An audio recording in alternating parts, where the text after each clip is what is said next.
La pluie battait contre les vitres de l'appartement, comme si le ciel lui-même voulait prévenir Clara du danger imminent. Dans le salon, Marc s'avançait avec un regard froid et déterminé, un briquet à la main, ses yeux brillants d'une obsession destructrice. Le parfum de la peur se mêlait à celui du bois ancien, et Clara sentait son cœur battre plus vite que jamais, consciente que chaque seconde pouvait être la dernière. Elle recula lentement, mais le mur derrière elle ne laissait aucune échappatoire. Marc s'approcha encore, ses lèvres tordues en un sourire cruel, tandis qu'il murmurait des promesses qu'elle savait être des menaces déguisées. Les flammes de sa colère intérieure semblaient déjà danser dans ses yeux, et Clara comprit, avec un frisson glacé, que cet homme qu'elle avait aimé n'existait plus, remplacé par un prédateur prêt à tout pour la contrôler. Un éclair de lucidité traversa son esprit. Fuir serait sa seule chance de survie. Chaque mouvement devait être calculé, chaque respiration pesée. Elle savait que s'il la touchait, il ne reculerait devant rien. La peur était un poison, mais la détermination était un bouclier, et Clara était prête à se battre, à risquer chaque fibre de son corps pour sortir vivante de cette pièce qui devenait un piège mortel. Le tic-tac de l'horloge semblait se transformer en un compte à rebours sinistre. Ses doigts tremblaient alors qu'elle cherchait désespérément une solution, un objet, n'importe quoi pour se défendre ou distraire Marc. La tension électrique dans l'air rendait chaque seconde interminable. Et au moment où Marc leva le briquet, prête à mettre feu à tout ce qu'ils avaient partagé, Clara sentit une force qu'elle ne connaissait pas auparavant émerger de ses entrailles, une force capable de la sauver. Et puis, dans un mélange de peur et de courage, elle prit la décision qui changerait sa vie à jamais. Elle ne serait plus la victime silencieuse d'un amour toxique. Ce soir-là, sous la pluie et les éclats de sa propre détermination, Clara allait affronter le danger, survivre et peut-être renaître. Clara n'avait jamais imaginé que l'homme qu'elle aimait le plus pouvait devenir sa plus grande menace. Marc, charmant et irrésistible au début, avait lentement tissé un réseau de manipulation et de contrôle autour d'elle. Chaque sourire cachait un calcul, chaque geste une intention sombre. Mais derrière cette façade toxique, Clara découvrait aussi sa propre force, une force qu'elle ignorait posséder jusqu'au moment où tout s'effondrerait autour d'elle. Aujourd'hui, vous allez découvrir son histoire. Une histoire de passion, de trahison et de courage. Chaque instant qu'elle vit nous rappelle que l'amour peut être dangereux lorsqu'il est mêlé à l'obsession et au narcissisme. Mais cette histoire n'est pas seulement tragique. C'est aussi une histoire de renaissance, de reconquête de soi et de découverte d'un amour vrai, sincère et patient. Si vous aimez ce type d'histoire, abonnez-vous dès maintenant à la chaîne, laissez un like pour soutenir nos récits et surtout, commentez ci-dessous. Dites-nous de quel pays ou de quelle ville vous regardez cette histoire. Vos partages et vos mots nous aident à créer des histoires encore plus captivantes et authentiques pour vous. Alors installez-vous confortablement, laissez-vous emporter par les émotions, les secrets et les tensions que Clara traverse. Chaque chapitre est conçu pour vous tenir en haleine, avec des rebondissements inattendus et des moments de suspense qui vous feront vibrer jusqu'à la dernière seconde. Vous allez ressentir la peur, l'adrénaline, mais aussi l'espoir et la douceur d'un amour véritable qui surgit après la tempête. Préparez-vous à plonger dans une aventure où la survie, la passion et la renaissance s'entrelacent. Clara n'est pas seulement un personnage. Elle représente la force que chacun de nous peut trouver face à l'adversité. Et alors que Marc devient de plus en plus dangereux, Julien, son ami de longue date, deviendra un phare de sécurité et de tendresse, rappelant que l'amour peut guérir les blessures les plus profondes. Clara se souvenait encore du premier jour où elle avait croisé Marc dans ce café parisien aux lumières tamisées. Il était là, élégant, sourire en coin, un regard qui semblait lire en elle comme un livre ouvert. Chaque mot qu'il prononçait avait cette mélodie irrésistible qui la faisait frissonner. Elle avait été immédiatement captivée, oubliant tout le reste autour d'elle, comme si le monde entier n'existait plus que pour ces quelques instants suspendus. Marc semblait savoir exactement quoi dire et comment le dire. Il connaissait toutes les petites astuces pour attirer Clara dans sa sphère, la faisant se sentir spéciale, unique, indispensable. Les dîners, les cafés, les longues promenades au bord de la Seine devenaient des rituels qui scellaient un lien puissant et enivrant. Clara était fascinée par son intelligence et son charme, incapable de se détacher même lorsqu'une petite alarme intérieure se faisait sentir. Pourtant, derrière ce charme irrésistible, il y avait des signes subtils que Clara ne comprenait pas encore. Des compliments qui viraient parfois à des critiques masquées, des sourires qui se transformaient en regards calculateurs, une tendresse qui devenait manipulation. Mais à ce moment-là, tout semblait parfait. Marc avait ce don de faire oublier les petites tensions, de transformer chaque conflit potentiel en un jeu de séduction hypnotique. Les jours passaient, et Clara se surprenait à penser à lui constamment. Ses messages, ses appels, chaque interaction la plongeait dans un état d'excitation mêlé de nervosité. Marc savait exactement comment jouer avec ses émotions, créer des hauts et des bas qui la rendaient dépendante de son approbation et de sa présence. Elle ne réalisait pas encore que cette fascination serait le début d'une spirale qui la consumerait lentement. Un soir, alors qu'il se promenait sur le Pont-Neuf, Marc lui prit la main avec une intensité qui fit battre le cœur de Clara à tout rompre. Il murmura « Tu es tout ce que j'ai toujours cherché. » Et elle, émue et vulnérable, croyait à ces mots. Mais derrière cette déclaration se cachait un calcul, une volonté subtile de la lier à lui émotionnellement, sans qu'elle en prenne conscience. Clara était fascinée par la manière dont Marc semblait comprendre ses pensées avant même qu'elle ne les exprime. Il savait toujours quoi dire pour apaiser ses doutes, ses peurs, et la faire se sentir aimée. Chaque geste, chaque mot devenait une corde qui l'enroulait autour de lui, et elle s'y laissait prendre, émerveillée par cette illusion de sécurité et de passion. Cependant, au fil des semaines, quelques fissures apparurent dans ce tableau parfait. Marc se montrait parfois distant, froid ou inattentif. Quand Clara exprimait un besoin ou une inquiétude, il réussissait toujours à retourner la situation pour que ce soit elle qui se sente coupable. Petit à petit, la magie initiale se transformait en tension, mais Clara restait aveuglée par l'intensité de leur connexion. Malgré ces signaux, Clara ne pouvait nier l'attirance et le frisson que Marc provoquait en elle. Chaque rencontre était une danse dangereuse entre excitation et malaise. Elle savait, au fond d'elle, que quelque chose n'allait pas, mais l'illusion de perfection et la peur de perdre cet amour la retenaient. Marc savait exactement comment jouer avec cette peur, transformant chaque doute en dépendance. Un soir d'automne, alors que les feuilles tombaient en tourbillons dorés autour d'eux, Marc invita Clara chez lui pour dîner. L'atmosphère était envoûtante, presque magique. Les bougies, la musique douce, tout semblait conçu pour séduire et envelopper Clara dans un cocon de charme et de contrôle subtil. Elle se laissa aller, hypnotisée, sans savoir que ce serait l'un des premiers pas vers un piège plus sombre. L'amour semblait parfait, la passion dévorante, mais une tension invisible flottait dans l'air, annonçant que bientôt, la façade séduisante de Marc commencerait à se fissurer, laissant apparaître l'ombre de son narcissisme. Clara était encore naïve, fascinée, mais l'ombre de la tempête qui allait bouleverser sa vie était déjà là. Les jours suivants, Clara commença à percevoir de petites fissures dans l'illusion parfaite qu'était Marc. Les sourires se faisaient plus rares, remplacés par des regards calculés, des silences pesants. Au début, elle se persuadait que c'était simplement la fatigue ou le stress. Mais à chaque instant, une inquiétude sourde s'insinuait dans son esprit, un sentiment que quelque chose clochait profondément. Marc avait cette habitude de la complimenter de manière excessive un jour, pour ensuite minimiser ses réussites ou ses décisions le lendemain. Clara se sentait confuse, oscillant entre exaltation et doute, incapable de trouver un équilibre émotionnel. Chaque geste de Marc était soigneusement calibré pour créer dépendance et admiration, et elle tombait lentement dans son piège sans même s'en rendre compte. Un après-midi, alors qu'il se promenait dans le marais, Marc fit un commentaire qui fit naître une ombre de malaise dans l'esprit de Clara. « Tu devrais réfléchir avant de parler », murmura-t-il, presque imperceptiblement. Le ton était doux, presque tendre, mais les mots portaient une critique cachée. Clara sentit un frisson parcourir son échine. Pour la première fois, elle percevait la manipulation sous le charme. Malgré ces signaux d'alerte, la passion et l'attirance restaient intenses.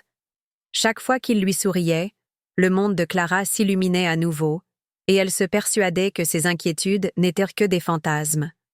Elle voulait croire en l'homme qu'elle aimait, aveuglée par les souvenirs doux des débuts, ces moments où le monde semblait s'arrêter pour eux. Mais les incidents devinrent plus fréquents. Marc la critiquait subtilement en public, la faisant se sentir honteuse et vulnérable. Il jouait avec ses émotions, alternant flatterie et froideur.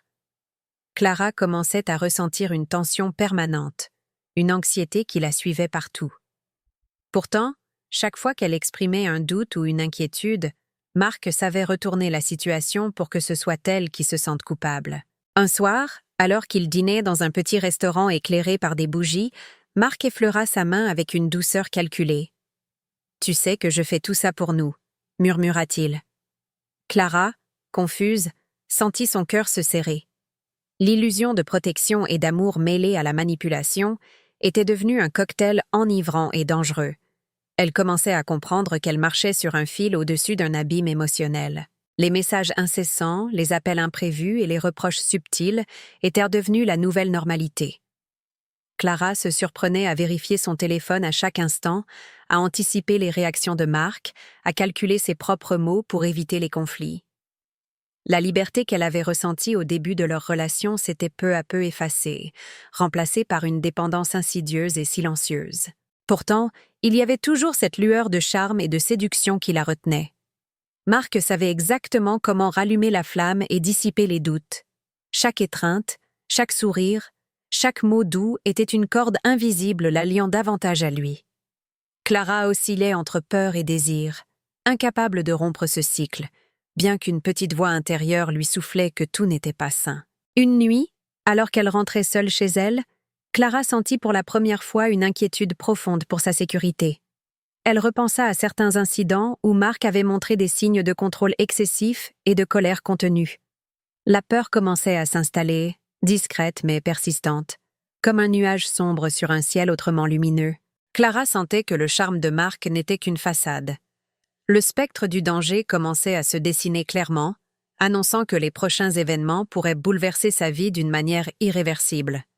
Le piège du narcissisme se resserrait, et la tempête approchait, prête à révéler toute sa violence.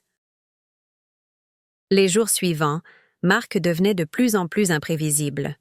Ses sourires charmants s'étaient transformés en regards froids et perçants, et Clara sentait une tension constante dans l'air dès qu'il était près d'elle. Les conversations banales pouvaient dégénérer en critiques subtiles ou en reproches silencieux, et chaque geste de Clara semblait scruté et jugé avec minutie. Un soir, alors qu'elle rentrait d'une réunion tardive, Marc l'attendait sur le seuil de son appartement. Son sourire était absent, remplacé par une expression qui glaçait le sang. « Tu es en retard. »« Encore une fois », murmura-t-il, sa voix basse mais chargée de menaces. Clara sentit son estomac se nouer, consciente que la situation échappait à tout contrôle. Les manipulations de Marc prenaient désormais une forme plus intense et inquiétante. Il alternait entre charme et froideur, jouant avec ses émotions pour la maintenir dans un état d'angoisse permanent. Clara se surprenait à analyser chaque mot, chaque mouvement, cherchant à éviter la colère de Marc, tout en se demandant jusqu'où il était prêt à aller pour garder le contrôle. Une nuit, alors qu'ils étaient seuls chez Marc, il fit un geste qui bouleversa Clara. Il claqua des doigts pour attirer son attention, le regard dur, et murmura « Si tu m'abandonnes, tu verras ce que ça fait. » La menace implicite était claire. Clara sentit une peur glaciale envahir son corps, et pour la première fois, elle comprit que l'amour qu'elle croyait partager avec Marc pouvait se transformer en danger mortel. Les semaines suivantes, les incidents se multiplièrent. Marc contrôlait chaque détail de sa vie, ses rendez-vous, ses conversations, ses interactions avec ses amis. Clara sentait ses libertés se réduire à chaque jour, mais le charme de Marc continuait à la retenir, à la séduire malgré tout. Cette contradiction la rendait vulnérable, oscillant entre amour et peur. Un après-midi, alors qu'elle tentait de prendre du temps pour elle-même, Marc surgit à l'improviste. Il fronça les sourcils, regarda autour d'eux avec suspicion, et claqua des doigts pour lui ordonner de le suivre dans une discussion qu'elle sentait venir. La tension était palpable, chaque mot de Marc pesait comme une menace implicite. Clara commençait à comprendre que l'homme qu'elle aimait était capable de tout pour la garder sous contrôle. Les nuits étaient les pires. Marc se montrait imprévisible, parfois tendre, parfois froid et distant, et Clara ressentait cette montagne russe émotionnelle qui la consumait lentement. La peur s'insinuait dans ses rêves, transformant le sommeil en cauchemar, et chaque réveil devenait un rappel brutal de sa vulnérabilité. Lors d'un dîner intime, Marc la força à admettre des fautes imaginaires, la culpabilisant pour des choses qu'elle n'avait jamais faites. La manipulation émotionnelle atteignait son paroxysme, et Clara commençait à ressentir un mélange de confusion, de peur et de douleur. Elle savait que quelque chose devait changer, mais la peur de l'inconnu et l'emprise de Marc la retenaient. Une inquiétude persistante grandissait dans son esprit. Elle sentait que Marc n'en resterait pas là. La tension invisible qui pesait depuis des semaines se transformait en menace palpable. Chaque geste, chaque regard, chaque mot semblait calculé pour l'alerter, pour tester ses limites et la maintenir dans un état d'angoisse permanent. Clara sentait que le danger imminent n'était pas seulement émotionnel, mais physique. Les prémices d'une menace extrême se dessinaient à l'horizon, annonçant la tempête qui allait bouleverser sa vie. Elle devait trouver la force de survivre, ou le prix à payer serait irréversible. La pluie tombait dru sur Paris, transformant les rues en miroirs sombres et glissants. Clara sentait une tension électrique dans l'air depuis qu'elle était rentrée chez Marc ce soir-là. Il l'accueillit avec un sourire froid et un regard qui brûlait d'une intensité inquiétante. Ce n'était plus le charme qu'elle avait connu, mais une détermination dangereuse, presque animale. Alors qu'elle déposait son sac, Clara sentit son cœur s'accélérer.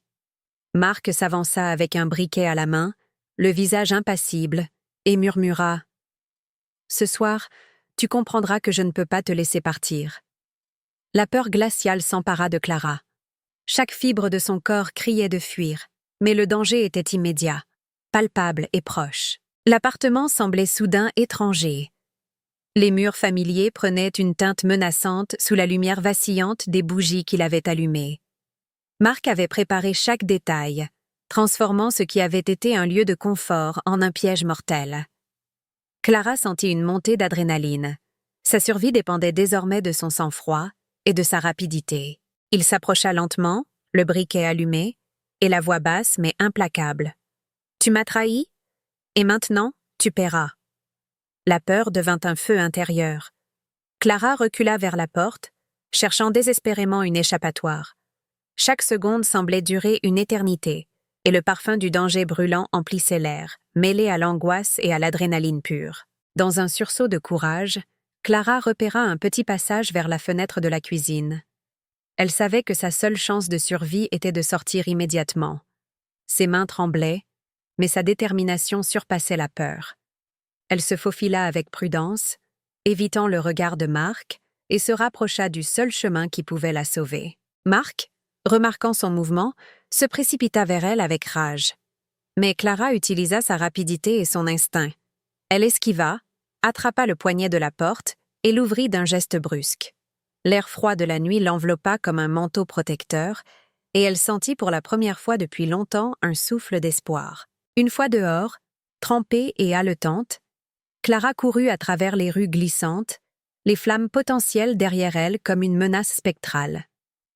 Elle ne se retourna pas, consciente que chaque seconde comptait. La pluie battante frappait son visage, mais elle se sentait étrangement vivante, chaque pas la rapprochant de la liberté et de sa survie. Une fois hors de portée immédiate de Marc, Clara se réfugia dans un café ouvert, ses mains serrant son manteau contre elle, tremblante, mais en vie. La peur demeurait, mais elle ressentait aussi une force nouvelle. Elle avait survécu à l'impossible. Le visage de Marc hantait ses pensées, mais la certitude qu'elle ne serait plus jamais sa prisonnière naissait dans son esprit. Cette nuit-là, Clara comprit que la vie pouvait changer en un instant, et que le courage naît souvent dans les moments les plus sombres. Elle savait qu'elle devait fuir complètement cette relation toxique et reconstruire sa vie. Le danger avait révélé sa force intérieure, et rien ni personne ne pourrait désormais la contraindre à revenir en arrière. Clara avait échappé à la mort et au contrôle de Marc. La tempête passait, mais son chemin vers la guérison et la liberté ne faisait que commencer. Et quelque part, Dans l'ombre de sa vie nouvelle, Julien, son ami d'enfance, allait bientôt apparaître comme un phare de lumière et de tendresse. Après la nuit du feu, Clara prit conscience que sa vie avait radicalement changé. Chaque pas qu'elle faisait dans les rues de Paris était un rappel de sa survie et de sa liberté retrouvée. Les blessures physiques étaient légères comparées aux cicatrices émotionnelles, mais elle sentait au fond d'elle une force nouvelle, une détermination à ne plus jamais se laisser contrôler par quelqu'un comme Marc. Elle décida de retrouver Julien, son ami d'enfance qu'elle n'avait pas vu depuis des années. Julien avait toujours été là, silencieux mais attentif, un pilier constant dans sa vie. Le revoir était comme respirer de l'air pur après avoir été étouffé par la tempête. Il l'accueillit avec un sourire sincère, un regard plein de chaleur, et immédiatement, Clara se sentit en sécurité, comme si le monde pouvait enfin redevenir paisible. Les premiers instants furent remplis d'émotions retenues. Julien écouta avec attention le récit de Clara, sans juger, sans poser de questions pressantes. Son simple silence et sa présence rassurante étaient plus puissants que n'importe quel mot. Clara sentit son cœur s'ouvrir doucement, découvrant un espace pour la confiance et la tendresse, un espace qu'elle n'avait jamais connu avec Marc. Ensemble, ils se promenèrent dans les jardins de Montmartre, laissant le soleil d'automne réchauffer leurs visages. Chaque sourire de Julien, chaque geste délicat, rappelait à Clara ce qu'était un amour sincère et respectueux. Les souvenirs de Marc restèrent présents, mais la peur perdait peu à peu son emprise sur elle. Pour la première fois depuis longtemps, Clara ressentit l'espoir. Les conversations s'enchaînaient naturellement, ponctuées de rires et de souvenirs d'enfance. Julien se souvenait des moments où ils jouaient dans les rues de leur quartier, insouciants et libres. Ces souvenirs légers et doux étaient comme un baume sur les blessures de Clara, lui rappelant que la vie pouvait encore être belle et pleine de tendresse. Peu à peu, une complicité naquit entre eux. Julien ne cherchait pas à la posséder ni à la contrôler. Il respectait chaque hésitation, chaque silence. Clara comprit qu'il existait un amour qui n'était pas basé sur la peur ou la manipulation, mais sur l'attention, la patience et le respect. Cette révélation fut libératrice, lui donnant la force de se détacher définitivement de son passé. Les semaines passaient, et Clara se sentait renaître. Elle retrouva des passions oubliées, redécouvrit le plaisir simple de marcher dans Paris, de respirer l'air frais, de sourire sans crainte. Julien était à ses côtés, non pas comme un sauveur, mais comme un compagnon fidèle et doux, partageant sa vie sans jamais l'imposer. Un soir, sous un ciel étoilé, Julien lui prit doucement la main et murmura « Tu es enfin libre, Clara, et je serai là pour toi, à chaque pas. » Les mots touchèrent à son cœur profondément. Pour la première fois, Clara ne ressentait pas de peur, seulement la chaleur d'un amour réel, authentique et rassurant. Elle sentit que sa vie pouvait désormais avancer sans chaîne ni menace. La relation qui naissait entre eux n'était pas rapide ni passionnelle comme avec Marc. Elle était douce, constante et pleine de promesses silencieuses. Chaque geste, chaque sourire, chaque regard confirmait que l'amour pouvait guérir, reconstruire et transformer. Clara sentait qu'elle méritait enfin cette tranquillité émotionnelle, ce bonheur simple mais profond.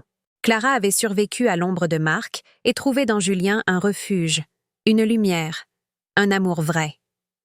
La vie avait pris un tournant, et elle comprit que le passé ne la définirait plus jamais. Le chemin de la guérison était tracé, et chaque jour était une victoire sur la peur et la douleur.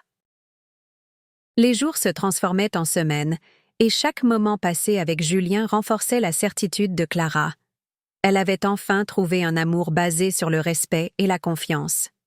Plus aucune manipulation, plus aucune peur, seulement la douceur d'une présence qui la comprenait sans jugement. Sa vie reprenait des couleurs qu'elle croyait perdues à jamais. Clara savourait chaque promenade dans les rues de Paris, chaque café partagé, chaque regard échangé avec Julien. Elle redécouvrait le plaisir des choses simples, de la vie quotidienne, mais cette fois-ci avec la conscience de sa propre force et de sa valeur. L'amour n'était plus une prison, mais un choix conscient et joyeux. Ils passaient des heures à discuter de leurs rêves, de leurs peurs et de leurs projets. Julien écoutait avec une attention sincère, et Clara se sentait enfin entendue. Elle avait appris à poser ses limites, à dire ce qu'elle ressentait, et Julien accueillait ses paroles avec respect et tendresse. Chaque conversation consolidait leur lien et renforçait sa confiance en elle. Un soir d'hiver, alors qu'il regardait les lumières scintillantes de la ville depuis une terrasse, Julien prit doucement la main de Clara et murmura « Je veux être avec toi pour chaque moment de ta vie. » Clara sentit son cœur se remplir d'une chaleur apaisante. Après tant de souffrances, elle comprenait enfin ce qu'était un amour véritable, patient, sécurisant et authentique. Les souvenirs de Marc apparaissaient parfois comme des ombres furtives, mais ils perdaient progressivement leur pouvoir. Clara savait qu'elle avait survécu, qu'elle était plus forte que jamais, et chaque geste de Julien, chaque sourire, chaque étreinte, la rappelait à la réalité. Le passé ne pouvait plus la contrôler, et son futur était désormais entre ses mains. Ils riaient ensemble, partageaient des repas simples et créaient des souvenirs lumineux, loin de la manipulation et de la peur.